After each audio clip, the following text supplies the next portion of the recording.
आप सभी का पुनः स्वागत है हमारे इस स्पेशल वीडियो सीरीज वैश्वीकृत विश्व में भारत की विदेश नीति को समझने के ऊपर। आज हम दूसरे अध्याय के भारत और अमेरिका के संबंधों का अध्ययन करने जा रहे हैं और यह काफ़ी इम्पोर्टेंट टॉपिक है जिसके माध्यम से स्वतंत्रता प्राप्ति के बाद यानी 1947 के बाद जब भारत एक नव स्वतंत्र राष्ट्र के रूप में उभर के आया वैश्विक परिदृश्य में, उसके बाद भारत और अमेरिका के बीच में जो संबंधों में बदलाव आए हैं, भारत अपनी विदेश नीतियों के माध्यम से किस तरीके से अपने संबंधों को लेकर आगे बढ़ा है और काफ़ी उतार चढ़ाव के बीच में अभी तक जिस मुकाम तक पहुंचा है, उस संदर्भों में हम आज भारत और अमेरिका के संबंधों का मूल्यांकन करेंगे। यह काफ़ी इम्पोर्टेंट टॉपिक है और काफ़ी गंभीर टॉपिक है। आप बिना वीडियो को स्किप किए हुए काफ़ी सूक्ष्मता के साथ, काफ़ी गंभीरता के साथ इस विषय को समझने की कोशिश कीजिएगा। काफ़ी इसमें फैक्ट हैं, काफ़ी तथ्य हैं और कुछ मूल घटनाएं हैं जिसको समझ के आप भारत और अमेरिका का जो मूल संदर्भ है, जिसको हम इस ग्लोबलाइजिंग वर्ल्ड के कंसेप्ट में जो भारत की विदेश नीति का अध्ययन कर रहे हैं, उसके संदर्भ में हम इसका अध्ययन कर पाएंगे। चलिए हम वीडियो में आगे बढ़ें। इससे पहले आप इस चैनल से अगर नए हैं तो ज़रूर सब्सक्राइब कर दीजिएगा ताकि हमारा आने वाला जो भी वीडियो है आप तक आसानी से और सुगमता से पहुंच पाए।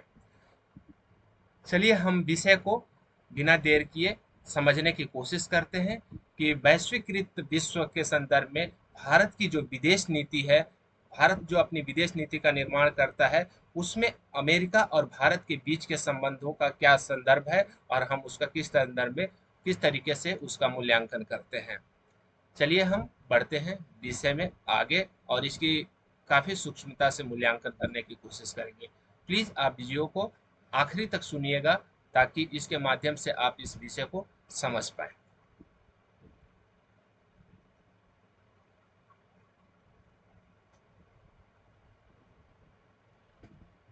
चलिए, ये हमारा टॉपिक है भारत और अमेरिका के संबंधों को समझने के ऊपर। एक मिनट, थोड़ी सी इसकी साइज कट रही है आप लोगों को। बिल्कुल।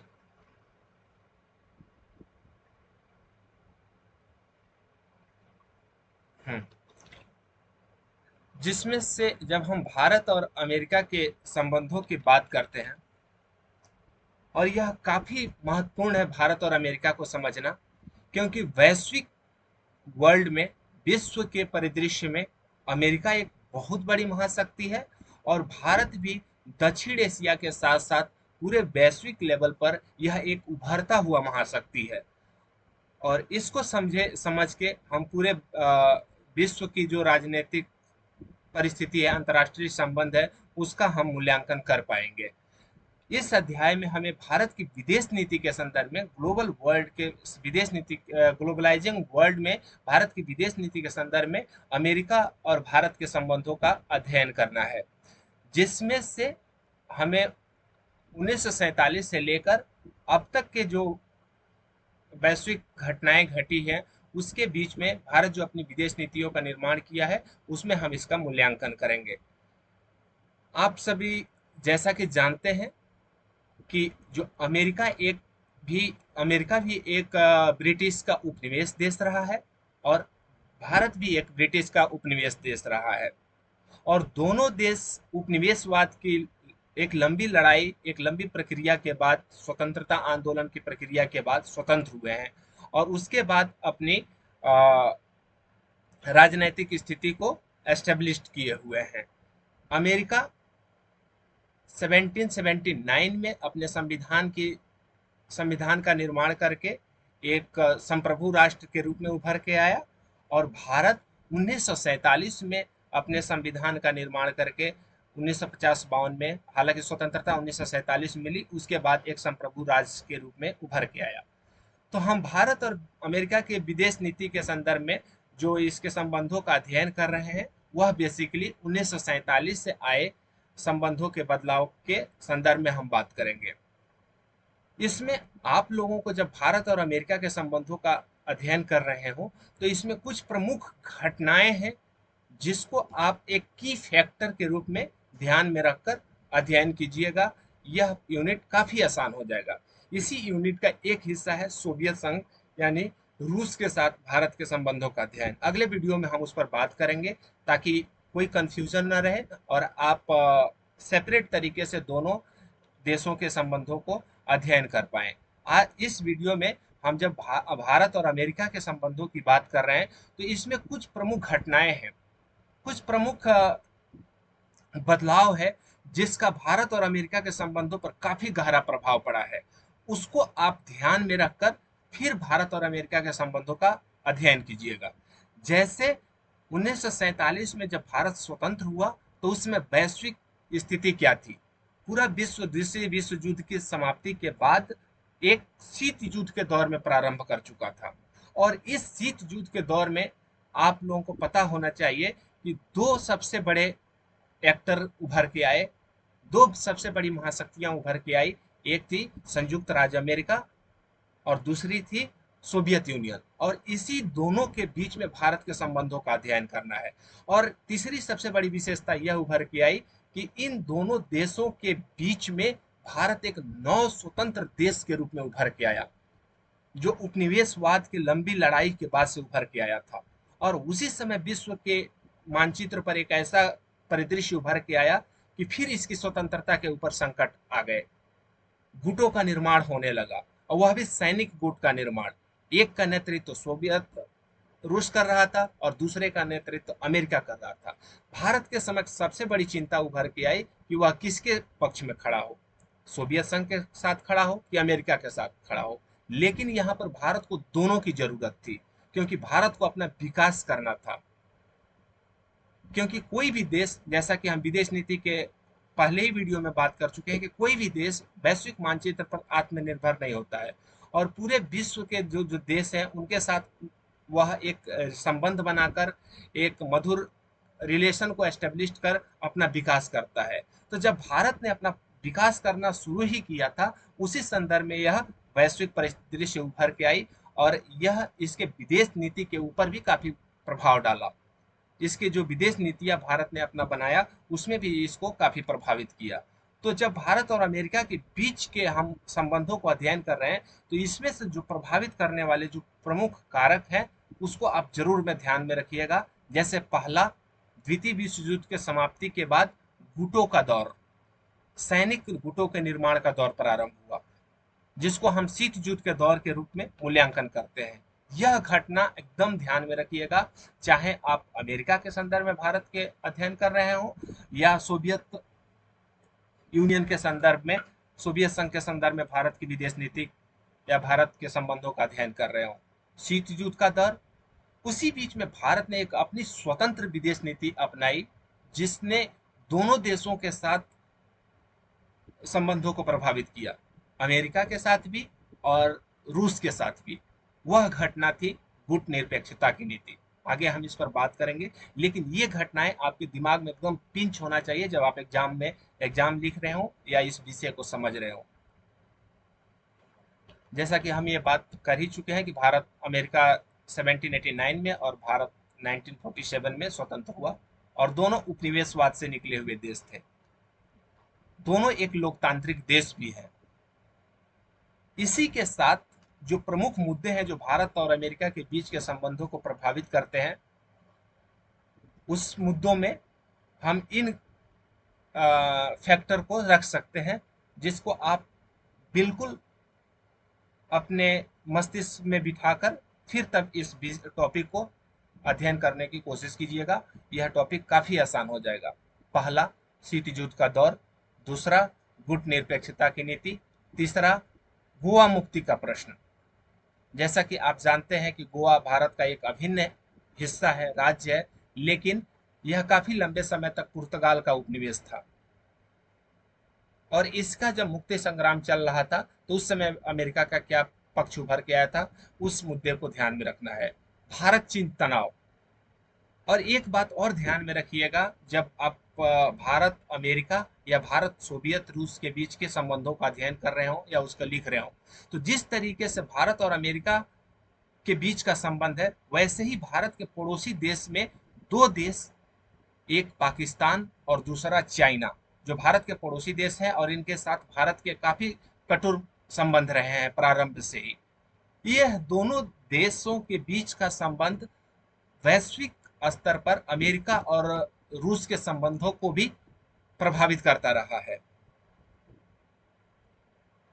हम आगे बात करेंगे कि किस तरीके से प्रभावित कर रहा है। उसके साथ साथ दक्षिण एशिया में भारत का काफी प्रभाव है। सबसे बड़ी देश के रूप में भारत का अस्तित्व है। भारत पाकिस्तान का तनाव, जैसा कि अभी हमने बात किया, सोवियत संघ का प्रश्न, जब आप अमेरिका के बारे में बात कर रहे हो तो सोवियत संघ और उसका जो कम्युनिस्ट विचारधारा है, साम्यवादी विचारधारा था, उसको ध्यान में रख के मूल्यांकन कीजिएगा, क्योंकि यह दोनों एक दूसरे के अपोजिट विचारधारा पर स्थापित महाशक्तियां थी। संयुक्त राज्य अमेरिका कैपिटलिज्म को लेकर आगे बढ़ रहा था और सोवियत संघ कम्युनिज्म को लेकर आगे बढ़ रहा था, और दोनों यह एक दूसरे की विपरीत महाशक्तियां हैं, विचारधाराएं हैं, जैसा कि आप प्रारंभ से ही पढ़ रहे होंगे उदारवाद और कम्युनिज्म के बारे में, मार्क्सवाद के विचारधारा से प्रेरित होकर। तो इस तरीके से ये दोनों विचारधाराएं दोनों देशों के संबंधों को प्रभावित कर रही है। और इसके साथ साथ अमेरिका और भारत के संबंधों में प्रभावित होने वाले जो मुद्दे हैं वह है परमाणु का मुद्दा, क्योंकि अमेरिका कभी नहीं चाहता था कि भारत एक परमाणु संपन्न देश बने, लेकिन भारत परमाणु संपन्न देश बना। अमेरिका ने बहुत सारे प्रतिबंध भी लगाए जो इसके संबंधों को प्रभावित कर रहा है। और आखिरी है आर्थिक उदारीकरण, 1990 में जब भारत ने अपनी इकोनॉमी को लिबरलाइज किया। इन्हीं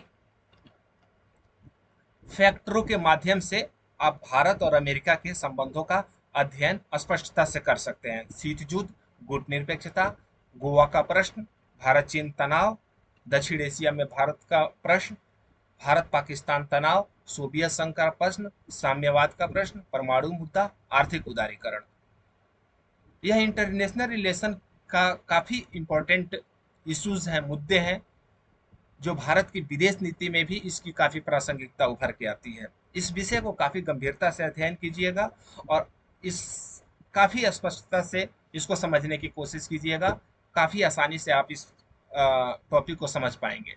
जब भारत अमेरिका के संबंधों को आप अध्ययन करेंगे 1947 से लेकर 2022 तक के बीच के संबंधों को, तो इसमें बहुत सारे तथ्य आपको दिखाई देंगे, बहुत सारी घटनाएं दिखाई देंगी।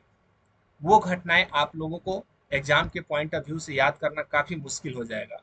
उसी चीज को हम आसान करने के लिए इस यूनिट को 7 अध्यायों में बांटकर समझने की कोशिश की है, और जो अलग अलग कालखंडों में जो प्रमुख प्रमुख घटनाएं हैं जो इसके संबंधों को प्रभावित करती रही है, उसके माध्यम से हम इस टॉपिक को समझने की कोशिश की है, ताकि आपके लिए काफी आसान हो जाए और आप विषय को समझ भी पाएं और अच्छे से एक्सप्लेन भी कर पाएं बिना किसी कंफ्यूजन के। पहला है 1947, यानी भारत जब से स्वतंत्र हुआ और 1954 के बीच के दौर, इसको संदेहात्मक प्रारंभ के रूप में देखा जा रहा है, भारत अमेरिका के संबंधों के रूप में। हम एक्सप्लेन करेंगे आगे, बस आप पॉइंट को अभी देख लीजिए। दूसरा जो दौर है 1955 से लेकर 1971, 1955 से लेकर 1971 के दौर के बीच के भारत अमेरिका संबंध, जिसमें सहयोग और सशक्त विरोध दोनों की भूमिका उभर के आई। अमेरिका का सहयोग भी उभर के आता है और एक सशक्त विरोध भी उभर के आता है।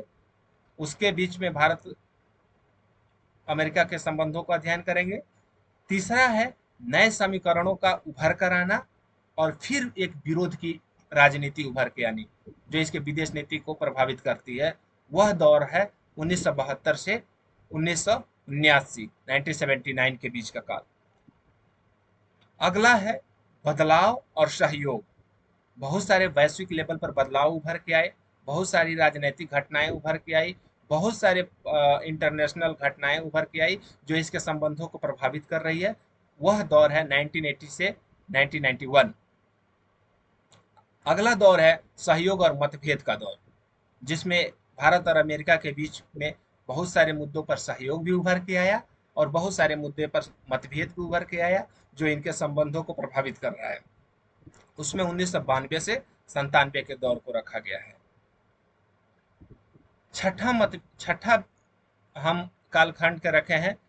मतभेद हुए हैं इनके संबंधों के बीच में, लेकिन इसके बीच में एक संयम बैठाने की कोशिश की गई है, क्योंकि अभी तक आते आते 1998 2000 के दौर तक आते आते भारत भी एक शक्ति के रूप में उभर के आया। दक्षिण एशिया में इसका काफी प्रभाव उभर के आया। भारत एक परमाणु संपन्न देश के रूप में उभर के आया। भारत का जो अस्तित्व है वैश्विक लेवल पर उभर के आया। तो अमेरिका को अब नकारना काफी आसान नहीं रह गया। अमेरिका का भारत के साथ संबंध बनाए रखना एक जरूरत बन गया। तो इसके बीच में आप इस अध्याय को अध्ययन करेंगे। और आखिरी है उदारीकरण के दौर के बाद, यानी 2030 3 के बाद, यानी 21वीं सदी का जो दौर प्रारंभ हो रहा है, उससे लेकर अब तक जो भारत और अमेरिका के बीच के संबंधों में जो बदलाव आए हैं उसके संदर्भ में आप मूल्यांकन कर पाएंगे।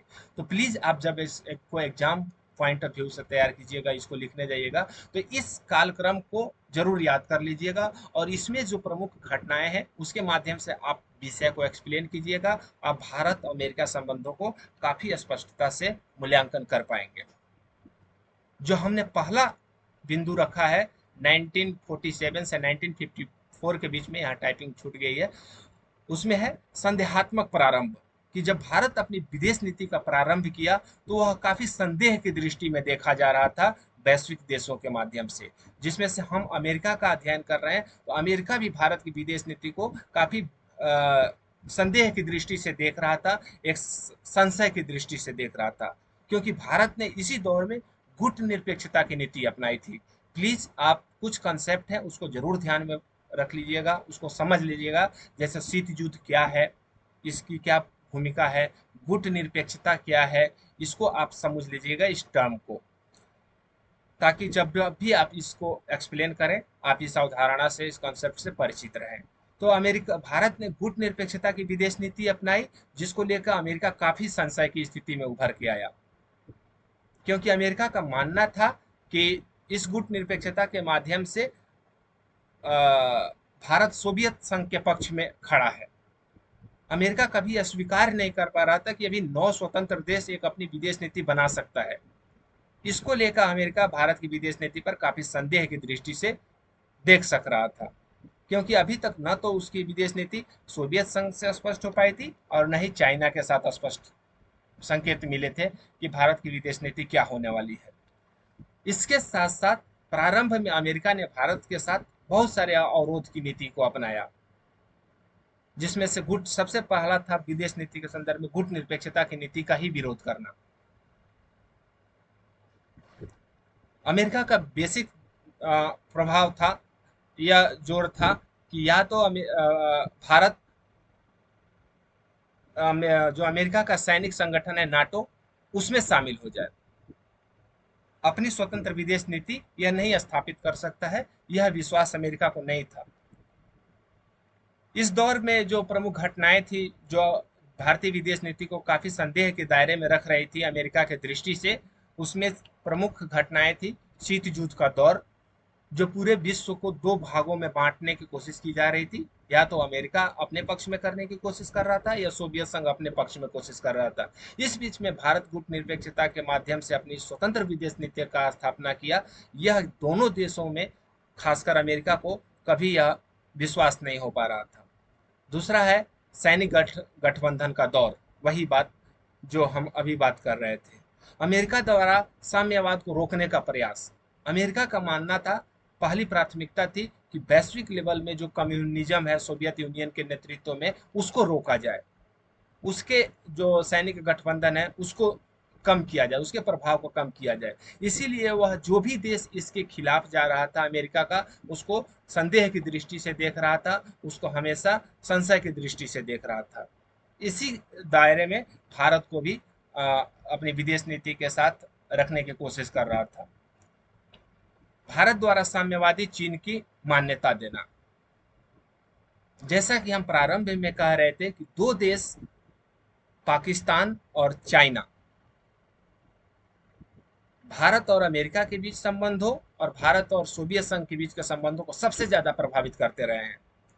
क्योंकि जब भी भारत और पाकिस्तान के बीच नजदीकियां बढ़ी है, भारत के साथ, सॉरी, जब भी भारत और पाकिस्तान और अमेरिका के बीच में नजदीकियां बढ़ी है, भारत हमेशा उसको संशय की दृष्टि से देखा है, उसका विरोध किया है। उसी प्रकार जब चाइना के साथ संबंध उभर के आए हैं, उसको अमेरिका संशय की दृष्टि से देखा है। जैसे 1949 में जो माओ से तुंग के नेतृत्व में साम्यवादी चीन की स्थापना की गई थी, तो सबसे पहले भारत ने इसको मान्यता दी, जबकि अमेरिका इसका विरोध कर रहा था, क्योंकि यह एक कम्युनिज्म को विचारधारा पर स्थापित देश उभर के आया था, चाइना। और भारत ने सबसे पहले मान्यता दी, इसने भी इसके संबंधों को प्रभावित किया। उसके बाद आप देखेंगे, कोरिया युद्ध के संदर्भ में भारत ने तटस्थता की नीति अपनाई। हालांकि प्रारंभ में भारत ने सोवियत संयुक्त राष्ट्र के जो निर्णय थे उसका समर्थन किया, अमेरिका ने इसका काफी क्या बोल सकते हैं उसको, क्या कह सकते हैं, अमेरिका ने इसको प्रोत्साहित किया। लेकिन बाद में भारत ने अपनी तटस्थता की नीति अपनाई। जो उत्तर कोरिया ने दक्षिण कोरिया पर हमला किया था, तो उत्तर कोरिया पर प्रतिबंध लगाने के लिए, उत्तर कोरिया पर सैनिक कार्यवाही करने के लिए भारत ने इसमें एक तटस्थता की नीति अपनाई, एक विरोध भी किया। इसको लेके फिर अमेरिका और भारत के बीच के संबंधों को काफी प्रभावित किया और इसमें एक संशय की दृष्टि ला दी। इसी के साथ साथ अमेरिका द्वारा पाकिस्तान के सैन्य सहायता प्राप्त देना और सैन्य गठबंधन में शामिल करना भी भारत और अमेरिका के संबंधों को प्रभावित किया। जैसा कि आप जान रहे हैं कि अमेरिका नाटो का नेतृत्व कर रहा था और दक्षिण एशिया में अपने प्रभाव को मजबूत करने के लिए पाकिस्तान को इसमें शामिल किया, और पाकिस्तान और भारत के संबंध काफी कटु रहे हैं। तो यह संबंध भारत और अमेरिका के बीच में प्रारंभ के दौरों में एक तनाव की स्थिति को उभार के लाया। इसी के साथ साथ कश्मीर के प्रश्न पर अमेरिका का झुकाव हमेशा से पाकिस्तान के प्रति रहा है, पाकिस्तान के फेवर में रहा है। यह भी भारत के और अमेरिका के बीच के तनाव को, संबंधों को तनाव की दृष्टि में रखने में भूमिका निभाई है। तो इस तरीके से जो प्रारंभिक दौर है, जो भारत की विदेश नीति की जब से नींव पड़ी है, उसमें भारत और अमेरिका के बीच का जो संबंध रहा है, वह काफी संदेह की दृष्टि में रहा है, काफी तनाव की दृष्टि में रहा है। लेकिन बाद के समय में कुछ घटनाओं ने इसको का कुछ इम्प्रूव भी किया, मजबूत भी किया। लेकिन फिर भी इसमें कई सारे अवरोध भी उभर के आए। 1955 और 77 के बीच की घटनाओं को देखा जाए, तो इसमें कुछ सकारात्मक पहल भी उभर के आए भारत अमेरिका के बीच के संबंधों में, जिसमें से 1957 में नेहरू ने अमेरिका की यात्रा की। 1959 में अमेरिकी राष्ट्रपति आइजन हावर ने भारत में सद्भावना यात्रा की। तो ये जो यात्राएं थी दोनों देशों के राष्ट्राध्यक्षों के माध्यम से, वह दोनों देशों के बीच के संबंध को मधुर बनाने में एक काफी महत्वपूर्ण कदम था। इसी के साथ साथ जैसा कि आप जानते हैं कि भारत 1960-70 के दौर के बीच में काफी आर्थिक संकट से भी गुजरा, आर्थिक चुनौतियों से भी गुजरा। उस बीच में अमेरिका ने भारत में आर्थिक सहायता के माध्यम से एक नज़दीकी बनाने की कोशिश की और एक नज़दीकियां भी उभर के आई। इसके साथ साथ 1950 के दशक में भारत चीन के बीच में जब तनाव उभर के आया, जैसा कि आप जान रहे हैं कि चीन एक साम्यवादी देश है, कम्युनिस्ट देश है, और भारत और चीन के बीच में जब तनाव उभर के आया, तो दक्षिण एशिया में अमेरिका भारत के करीब आया ताकि चीन को रोका जा सके, चीन में साम्यवाद की जो विचारधारा है उसको रोका जा सके। तो ये कुछ घटनाएं थी जो भारत और अमेरिका के बीच के संबंधों में कुछ मधुरता लाने की कोशिश की दूसरे दौर के संदर्भ में। इसके साथ साथ नेहरू और कैनेडी जो राष्ट्रपति थे, उनके बीच में काफी आपसी मित्रता थी। इसने भी, जब नेहरू कैनेडी का कार्यकाल प्रारंभ हुआ अमेरिका में, तो भारत और अमेरिका के बीच के संबंधों में काफी मधुरता लाई। भारत चीन युद्ध में अमेरिका का भारत का समर्थन प्राप्त हुआ। जब 1962 में चीन ने भारत पर आक्रमण किया, तो भारत ने अमेरिका का समर्थन दिया। इसने भी भारत और अमेरिका के बीच के संबंधों को काफी मधुर बनाया। इसी के साथ साथ जब आर्थिक संकट उभर के आया, भारत में खाद्यान्न संकट उभर के आया, तो एक PL4 480 समझौते के माध्यम से एक संधि हुई भारत और अमेरिका के बीच में, जिसके माध्यम से अमेरिका भारत को आर्थिक सहायता देना प्रारंभ किया। हालांकि इसमें कुछ और भी घटनाएं हैं जो इसके नकारात्मक पहलू में उभर के आए और भारत और अमेरिका के बीच के जो संबंध है उसमें खटास उत्पन्न किए, उसमें तनाव उत्पन्न किए। उसमें से कुछ घटनाएं हैं जैसे 1965 में भारत और पाकिस्तान का युद्ध। जैसा कि हम जान रहे हैं कि भारत और पाकिस्तान और अमेरिका के बीच में एक सैन्य गठबंधन था, एक सैन्य संधि हुई थी।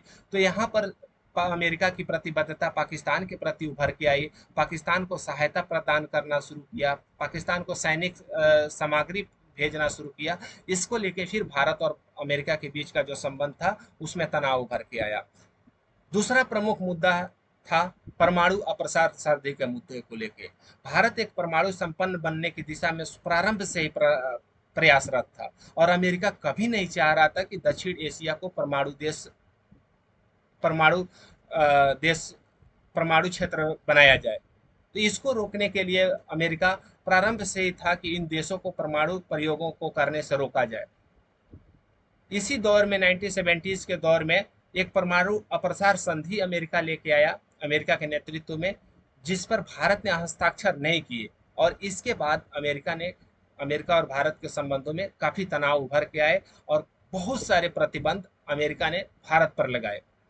हालांकि यह परमाणु का जो मुद्दा है, परमाणु विस्तार का, इसने भारत और अमेरिका के संबंधों को प्रारंभ से ही प्रभावित करते रहा है नकारात्मक रूप से, क्योंकि कभी अमेरिका यह नहीं चाहता था कि भारत या दक्षिण एशिया के जो देश हैं वह परमाणु संपन्न देश बने।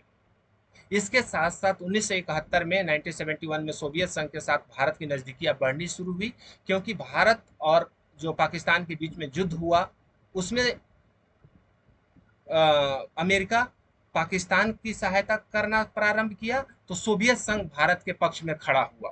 तो जब भारत और सोवियत संघ के बीच में जब नजदीकियां बढ़नी शुरू हुई, जिसको हम अगले वीडियो में अध्ययन करेंगे, उसने भी भारत और अमेरिका के बीच के तनाव को काफी बढ़ा दिया। इस प्रकार भारत का जो दूसरा दौर रहा है भारत और अमेरिका के बीच के संबंधों का, वह काफी उतार चढ़ाव वाला रहा है। जो अगला टाइम पीरियड है 1972 से 1979 के बीच में भारत और अमेरिका के बीच के संबंधों का, वह नए समीकरण को बनाए जाने और उसमें भी एक अलग विरोध उभर के आया, उसको समझने के ऊपर है। इस दौर में जो प्रमुख घटनाएं थी उसको हम सहयोग और कटुता के मिश्रित श्रेणी में रख सकते हैं। जैसा कि 72 के बाद पुनः फिर PL 480 जो संधि थी उसको लागू करने की कोशिश की गई अमेरिका के द्वारा, ताकि भारत की आर्थिक सहायता प्रदान की जाए। 1973 में अमेरिकी राष्ट्रपति निक्सन ने चीन की यात्रा की, उसके बाद फिर भारत और अमेरिका के बीच में तनाव उत्पन्न उभर के आ गया। भारत ने पहली बार 1974 में पोखरण विस्फोट किया परमाणु प्रक्षेपण के लिए, परमाणु शक्ति के लिए, जिसका अमेरिका ने काफी विरोध किया। तो ये सारी घटनाएं थी जिसने फिर अमेरिका और भारत के बीच के संबंधों को एक तनाव की स्थिति में ला दिया। भारत में राजनीतिक परिवर्तन भी हुए, आपातकाल लगा, इंदिरा गांधी की सरकार गई, जनता पार्टी की सरकार आई और जनता पार्टी की जो सरकार की नीतियां थी वह भी एक तरीके से सोवियत यूनियन के फेवर में या इंदिरा गांधी के विरोध में उभर के आई, जिसका अमेरिका काफी विरोध कर रहा था। तो इस तरीके से यह 70 का दौर 80 तक भारत और अमेरिका के बीच के संबंधों के रूप में उभर के आया। लेकिन 1980 और 90 के बीच के दौर का जब हम मूल्यांकन करते हैं तो इसको बदलाव और सहयोग के दौर में रखने की कोशिश करते हैं और यहाँ से आप पाएंगे कि भारत और अमेरिका के बीच का जो संबंध है उसमें काफी सुधार होने शुरू हुए। वैश्विक घटनाओं में बदलाव हुआ, समय में बदलाव हुआ, काफी मैच्योरिटी आई इन दोनों देशों के बीच के संबंधों में। इन घटनाओं ने, इन बदलावों ने इनके संबंधों में भी काफी संबंधों को भी काफी प्रभावित किया, जिसमें से कुछ प्रमुख घटनाएं हैं जैसा कि 1980-90 के दौर में जानते हैं कि भारत ने अपने आर्थिक सुधार के दिशा में कदम बढ़ाया। अपना आर्थिक सुधार करना शुरू किया। एक जो स्टेट कंट्रोल इकोनॉमी था उसको लिबरलाइज इकोनॉमी के रूप में ओपन किया। मतलब अपनी इकोनॉमी को खोलने के ऊपर, जिसमें आप एलपीजी की जो अवधारणा है, एलपीजी की जो बदलाव है, उसके संदर्भ में आप मूल्यांकन करते हैं। व्यापार और निवेश के ऊपर भारत भी अपना जोर देने लगा ताकि एक इस यहाँ पे रोजगार सृजित किए जाए। भारत का जो गरीबी है, बेरोजगारी है, भूखमरी है, इन सारी समस्याओं से निजात पाया जाए। भारत भी निवेश के ऊपर जोर देने लगा ताकि बाहर से निवेश को लाया जा सके। तकनीकी विकास के लिए जो टेक्नोलॉजी था, ज्ञान था, उसके ऊपर जोर देने लगा। वित्तीय सहायता के ऊपर काफी जोर दिया। तो इन सारे चीजों में भारत का झुकाव अमेरिका के प्रति बढ़ा ताकि अमेरिका के सहयोग से भारत अपना विकास कर सके। इंदिरा गांधी की सरकार, हालांकि इसमें इंदिरा गांधी की सरकार नहीं थी, नरसिम्हा राव की सरकार थी। इस दौर में राजीव गांधी के बाद ये सारी घटनाएं उभर के आ रही है। भारत अपना इकोनॉमिक लिबरलाइजेशन के दौर की दिशा में आगे बढ़ रहा है। उसके संदर्भ में भारत और विदेश नीति के संदर्भों का मूल्यांकन किया गया। दक्षिण एशिया में अमेरिका भारत के साथ संबंधों को मजबूत करने पर जोर दिया, जिसमें से भारत एक महाशक्ति के रूप में दक्षिण एशिया में उभर के आया, काफी मजबूत रूप में, क्योंकि अभी तक भारत एक परमाणु संपन्न देश बन चुका था। और दक्षिण एशिया में इसका काफी प्रभाव उभर के आया। इसके साथ साथ सैनिक सहयोग में भी सुधार हुए। सैनिक गठबंधन भी सैनिक सहयोग को मजबूत करने पर अमेरिका ने भारत में बल दिया। कुछ और भी घटनाएं थी जिसमें भारत ने काफी मेच्योर डिसीजन लिया, जैसे श्रीलंका में जो का मुद्दा था, मालदीव में जो सत्ता परिवर्तन का मुद्दा था, वहां पर भारत ने कार्यवाही की और उसको अमेरिका ने काफी प्रशंसा की और उसको एक मेच्योर राजनीतिक रूप के रूप में व्याख्या की। और इस तरीके से अमेरिका भारत और अमेरिका के बीच के संबंधों में काफी नजदीकियां उभर के आई। हालांकि इन नजदीकियों के बाद, इन सकारात्मक पहलों के बाद भी कुछ प्रमुख मुद्दे थे जो 80 और 90 के दौर में भारत और अमेरिका के बीच में भी तनाव उत्पन्न कर रहे थे, जिसमें से कश्मीर का प्रश्न 1990-80 के दौर में आप देख पाएंगे, अमेरिका द्वारा पाकिस्तान को हथियार देना, भोपाल गैस त्रासदी। हालांकि जो जिसमें भोपाल गैस त्रासदी में जो जिस कंपनी के ऊपर आरोप था वह एक अमेरिकी कंपनी थी, और भारत अमेरिका के ऊपर दबाव बना रहा था कि अमेरिका इस कंपनी के माध्यम से भारत को कंपनसेशन दे, जो पीड़ित वर्ग है उसको कंपनसेशन दे। इसी के दौर में 1980 के 90 के दौर में खाड़ी युद्ध भी उभर के आया और एक तेल संकट उभर के आया पेट्रोलियम को लेके। तो इस पेट्रोलियम के संकट के संदर्भ में भी भारत और अमेरिका के बीच के संदर्भों में तनाव उभर के आया। और परमाणु प्रक्षेपण का जो मुद्दा था वह भी एक प्रमुख मुद्दा था, जिसमें भारत अपना परमाणु हथियारों का विस्तार करते जा रहा था शांति के लिए, अपनी सुरक्षा के लिए, जबकि इसका विरोध अमेरिका कर रहा था। इसके साथ साथ एशिया के देशों में अमेरिका की जो कार्यवाही थी, चाहे वह इराक के ऊपर हमला हो, अफगानिस्तान में उसकी कार्यवाही हो, या खाड़ी देशों के ऊपर कार्यवाही हो, इसको भारत सही नहीं मान रहा था और एक तरीके से यह घटनाएं भारत और अमेरिका के बीच में एक तनाव की स्थिति को पैदा कर रही थी। अगला है 1992 से 97 के बीच में भारत और अमेरिका के संबंधों का मूल्यांकन, जिसको हम सोवियत संघ के विघटन के बाद के काल को अध्ययन कर सकते हैं, क्योंकि 1991 90 91 में सोवियत संघ का विघटन हो गया, रूस उसका नेतृत्व उभर के आया, जो गुटों का दौर, शीत युद्ध का दौर था, वह समाप्ति हो गई। जब दो गुट ही नहीं रहे तो इस समय गुट निरपेक्षता की जो भारत की विदेश नीति थी, इसमें भी कमी आई। अमेरिका पाकिस्तान के बीच में जो सैन्य संबंध था, गठबंधन था, उसमें भी काफी कमी आई।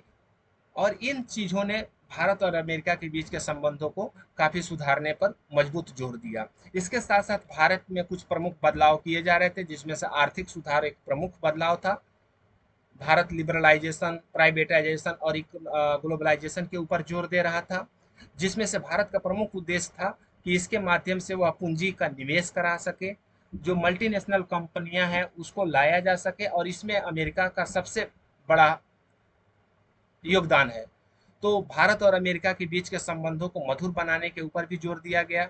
जो मल्टीनेशनल कंपनियां थी अमेरिका की, वह अमेरिकी सरकार के ऊपर दबाव भी बना रही थी कि भारत और अमेरिका के बीच के संबंधों को मधुर बनाया जाए, ताकि व्यापारिक गतिविधियों को बढ़ाया जा सके, क्योंकि भारत एक बहुत बड़ा बाजार है और इस बाजार को अमेरिका मिस नहीं करना चाह रहा था लिबरलाइजेशन दौर में। तो ये भी घटनाएं थी जो भारत और अमेरिका के बीच के संबंधों को मधुर कर रही थी। हालांकि कुछ प्रश्न प्रारंभ से ही चले आ रहे थे जो भारत और अमेरिका के संबंधों को तनाव में रख रहे थे। उनमें से कश्मीर का प्रश्न, कश्मीरी पंडितों के विस्थापन का प्रश्न, उग्रवादी प्रयास जो पाकिस्तान के द्वारा एक आतंकवादी गतिविधियों का संचालन किया जा रहा था, उसका प्रश्न, और परमाणु अप्रसार का मुद्दा, आतंकवाद के ऊपर अमेरिका का दोहरा मुद्दा। जब अमेरिका को लगता था कि किसी देश से उसको खतरा है तो उसको आतंकवादी राष्ट्र के रूप में घोषित करता था, जैसे अफगानिस्तान को किया, इराक को किया। लेकिन और भी जो देश थे जिससे वो उसको नहीं लगता था कि कोई खतरा है, तो उसको आतंकवादी राष्ट्र के रूप में नहीं घोषित कर पा रहा था। जैसे भारत पाकिस्तान को बार बार आतंकवाद के मुद्दे पर घेरने की कोशिश कर रहा था, लेकिन अमेरिका इसको मान्यता नहीं दे रहा था। तो ये सारे प्रश्न थे जो भारत इस दौर में भारत और पाकिस्तान अमेरिका के संबंधों को प्रभावित कर रहे थे। इसके साथ साथ समय के बदलाव के साथ साथ भारत और अमेरिका के संबंधों में भी काफी बदलाव उभर के आए। 1998 से 2003 के कालखंड को आप कुछ मतभेद और उसके बीच में कुछ संयम बनाने को लेकर आप मूल्यांकन कर सकते हैं। हालांकि इसमें जो मतभेद उभर के आया वह परमाणु के मुद्दे को ऊपर उभर के आया, जिसमें से 1998 में अटल बिहारी वाजपेयी के प्रधानमंत्रित्व काल में भारत ने पुनः अपना परमाणु परीक्षण किया, जिस पर अमेरिका काफी कड़ा प्रतिबंध लगाया। बहुत सारे आर्थिक प्रतिबंध भी लगाए, लेकिन समय के बदलाव के साथ साथ इस आर्थिक प्रतिबंधों में नमी भी लाई गई। भारत अमेरिका के संबंधों में नमी लाने में जो आर्थिक उदारीकरण था उसका काफी प्रभाव था, क्योंकि अमेरिका के जो कंपनियां थी वो भारत में काफी निवेश कर रही थी और वह नहीं चाह रही थी कि भारत और अमेरिका के बीच में तनाव उभर के आए। इसके साथ साथ जो अमेरिका के राजनीतिक परिवर्तन उभर के आया, क्लिंटन वहाँ के राष्ट्रपति बने और उनका भारत के प्रति काफी सकारात्मक दृष्टि था। 2000 में उन्होंने 5 दिवसीय भारत की यात्रा भी की। व्यापारिक और सामरिक क्षेत्रों और आर्थिक स्थिति को मजबूत करने पर बहुत सारी संधियां भी की गई। अंतर्राष्ट्रीय आतंकवाद के मुद्दे पर एकजुटता दिखाने की कोशिश की गई। ये सारे मुद्दे हैं जो 2000 के दौर में भारत और अमेरिका के संबंधों को काफी मजबूत कर रहा था। आखिर में जब आप मूल्यांकन कीजिएगा 21वीं सदी में भारत और अमेरिका के संबंधों का, यानी 2003 2000 के बाद के समय, 2003 के बाद के समय को हम 21वीं सदी के रूप में मूल्यांकन करते हैं। इसमें से जो प्रमुख घटनाएं हैं जो भारत और अमेरिका के संबंधों को मजबूत कर रहा है, भारत में भी काफी राजनीतिक बदलाव हुए, अमेरिका में भी वहां पर राजनीतिक बदलाव हुए। इसके साथ साथ ये मुद्दे हैं जो भारत और अमेरिका की विदेश नीति के बीच में एक संबंध को स्थापित कर रहे हैं और एक संबंधों को परिभाषित कर रहे हैं। इसमें से आतंकवाद का मुद्दा, आर्थिक विकास का मुद्दा, अमेरिका का भारत में व्यापारिक भागीदारी पर जोर कि भारत में अमेरिका का काफी व्यापारिक इन्वेस्टमेंट उभर के आया, अमेरिका का भारत में पूंजी कैपिटल का निवेश, और उसके साथ साथ हाल के दौरों में अगर हम मूल्यांकन करें, अभी वर्तमान समय में खासकर मोदी टेन्योर में भारत की विदेश नीति और अमेरिका के बीच के संबंधों में और उसके बाद जो उभर के आए परिस्थितियां हैं उसमें, तो हम देखेंगे जैसे कोविड से मुकाबला करने में अमेरिका ने भी भारत की काफी प्राथमिक रूप से सहायता की, महामारी से निपटने में आर्थिक पुनरुद्धार के ऊपर जोर दिया। इसके साथ साथ कुछ अन्य घटनाएं हैं जो भारत और अमेरिका को काफी करीब लेकर आए हैं, जिसमें से जलवायु संकट का और सतत विकास, सस्टेनेबल डेवलपमेंट के ऊपर दोनों की एक दृष्टि, जो वैश्विक लेवल पर जो जलवायु संकट है, ग्लोबल वार्मिंग का जो प्रश्न है, उस पर अमेरिका का पक्ष और भारत का पक्ष एक साथ उभर के आया है। पर्यावरण को बचाने के ऊपर जो वैश्विक चुनौतियां हैं उससे निपटने में भारत और अमेरिका के संबंधों को काफी करीब लाया है। इसके साथ साथ जो उभरती हुई प्रौद्योगिकी है, टेक्नोलॉजी है, वह भारत और अमेरिका के संबंधों को एक साथ लेके आया है। जैसा कि आप जानते हैं कि भारत अमेरिका में जो तकनीकी विकास है उसमें हमें भारतीयों का काफ़ी गहरा योगदान है।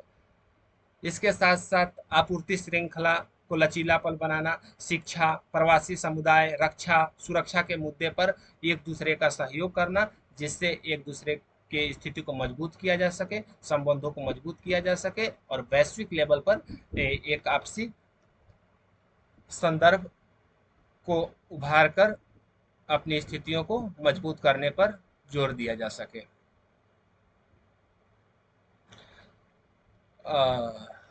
चलिए, इस तरीके से हम भारत और अमेरिका के विदेश नीति के संबंधों का मूल्यांकन कर सकते हैं, इसको सूक्ष्मता से अध्ययन कर सकते हैं। आप जब भी इसको आंसर के रूप में लिखने की कोशिश कीजिएगा तो हमने जो मूल बातें की है भारत और अमेरिका के बीच में उसको मूल्यांकन करने की कोशिश कीजिएगा। जो प्रमुख घटनाएं हैं जो इनके संबंधों को प्रारंभ से 1947 से लेके आज तक प्रभावित करती रही है, उसको जरूर आप ध्यान में रखकर मूल्यांकन कीजिएगा। जैसे शीत युद्ध का दौर, द्वितीय विश्व युद्ध के बाद गुटों का निर्माण, शीत युद्ध का दौर, गुट निरपेक्षता की नीति, परमाणु का मुद्दा, आतंकवाद का मुद्दा, आर्थिक मजबूती का मुद्दा इत्यादि। ये सारी घटनाएं हैं जो भारत और अमेरिका के संबंधों को मजबूत करती है, कभी तनाव की स्थिति पर लेके आती है और कभी इसको सकारात्मक दृष्टि से मूल्यांकन करने के ऊपर जोर देती है। इस संदर्भों में आप भारत और अमेरिका की विदेश नीति का मूल्यांकन कीजिएगा और अपने आंसर को लिखिएगा। आई होप आप लोगों को, और इस जो कालखंड हमने बांट के अध्ययन करने की कोशिश की है उस संदर्भ में आप विषय को जरूर मूल्यांकन कीजिएगा, ताकि एग्जामिनर के ऊपर भी एक इफेक्टिव प्रभाव जाए और आप विषय को सिस्टमेटिक तरीके से मूल्यांकन कर पाए।